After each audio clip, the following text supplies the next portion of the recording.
Good afternoon.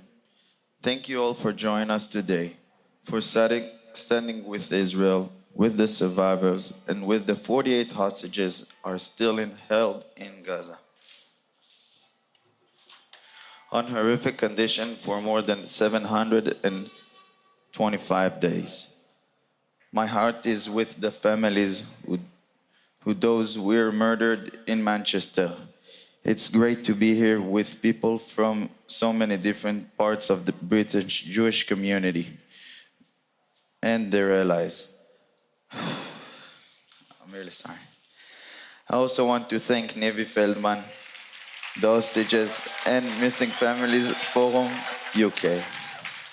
I want to take you back to 2 years ago, to when I was 24, on October 7, 2023. I went to the Nova Festival. I had returned from the United States just before Yom Kippur.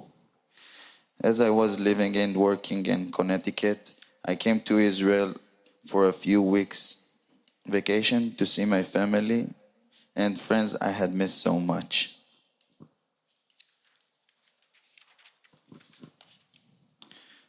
The day before the party, my friends and Ofek and Nadav convinced me to buy a ticket and join them. On the 7th of October, at 3 a.m., we arrived to the Nova Festival. Full excitement, within hours, everything changed. From an epic music festival to the most horrific battlefield.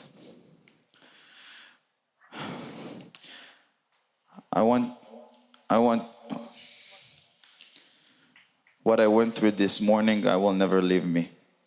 I saw cars burning, and I smelled people inside them. I saw people through fields searching for somewhere to hide. I saw people falling to their death. Terrorists chasing them, chasing us. I saw fear everywhere. At 6:18, I was dancing, having the time of my life. At 6:29, hundreds of rockets starting to fall over our heads, coloring the sky with black trails.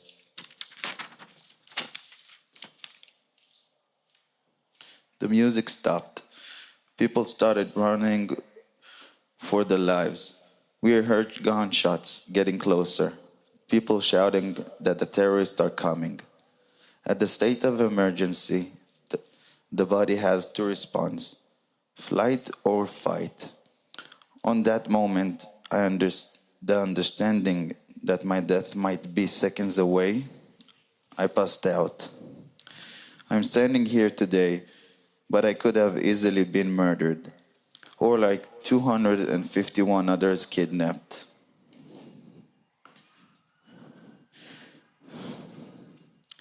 Today, 48 people are still held in Gaza. I could have been Aviatar David, starved on purpose, and truly tortured by his captors. Looking like a skeleton, forces to dig his own grave. I survived thanks to my friend Guy, who saw me unconscious, woke me and dragged me to the car. Could I escape? I survived thanks to Nadav, who saw a rocket screamed over my head, lay on top of me, and shielded me with his body, knowing I couldn't protect myself, as I was unconscious. Friends risked their lives to save me. And on the same day, amidst the bullets, as we were escaping, we stopped the car when we saw 3 people begging to be saved. We squeezed them into our small Hyundai i20. In that instant, they became family. Many of my friends didn't make it home. Among them was my friend Adar. She was so full of life, beautiful brown curls, and a smile that could light up a room. Hadar has so many dreams ahead of her. My best friend Ofek and Hadar shared a young love, the kind love that carries endless possibilities. They met 6 months earlier while traveling in South America. They were so happy.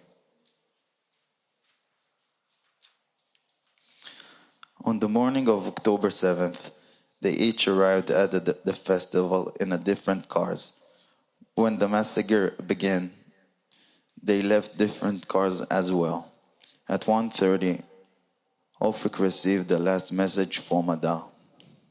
I can hear people speaking in Arabic outside our shelter. 2 days later, I was with Ofik when he was told that Hadar wasn't coming back. A grenade blew her up. I will never forget that moment. I saw in his eyes how his world collapsed in an instant. Losing her shattered something inside us both.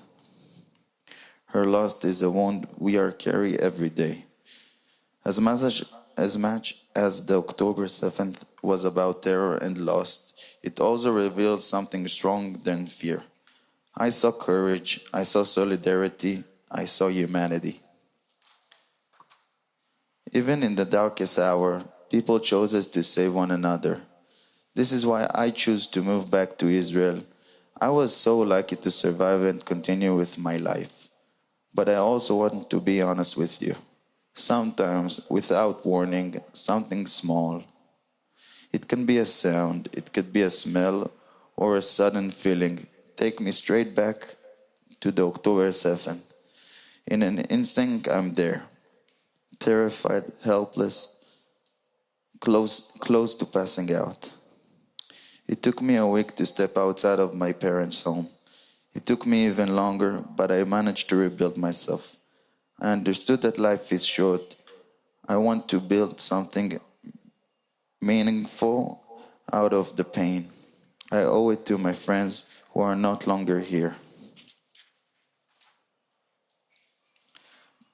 To live fully, to love my country. That's why I chose to study civil engineering.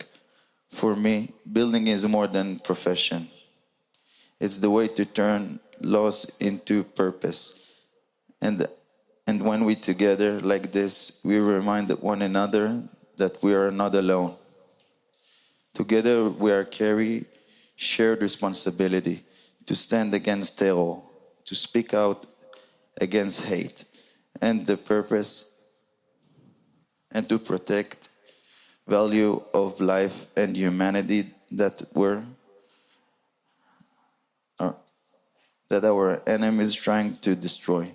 We are fighting not only for Israel, but of the basic right of every person to live peace and safely.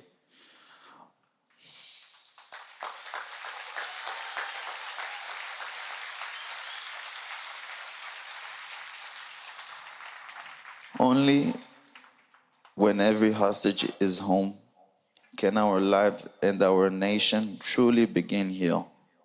We were 3,000 celebrating music, love, and peace. 378 were murdered at the festival. 14 still living that day, held hostages. My name is Shaun Lemel. I'm a 7th of October survivor. We are strong. Light will overcome the darkness. Thank you very much for listening to me. Am Israel Chai.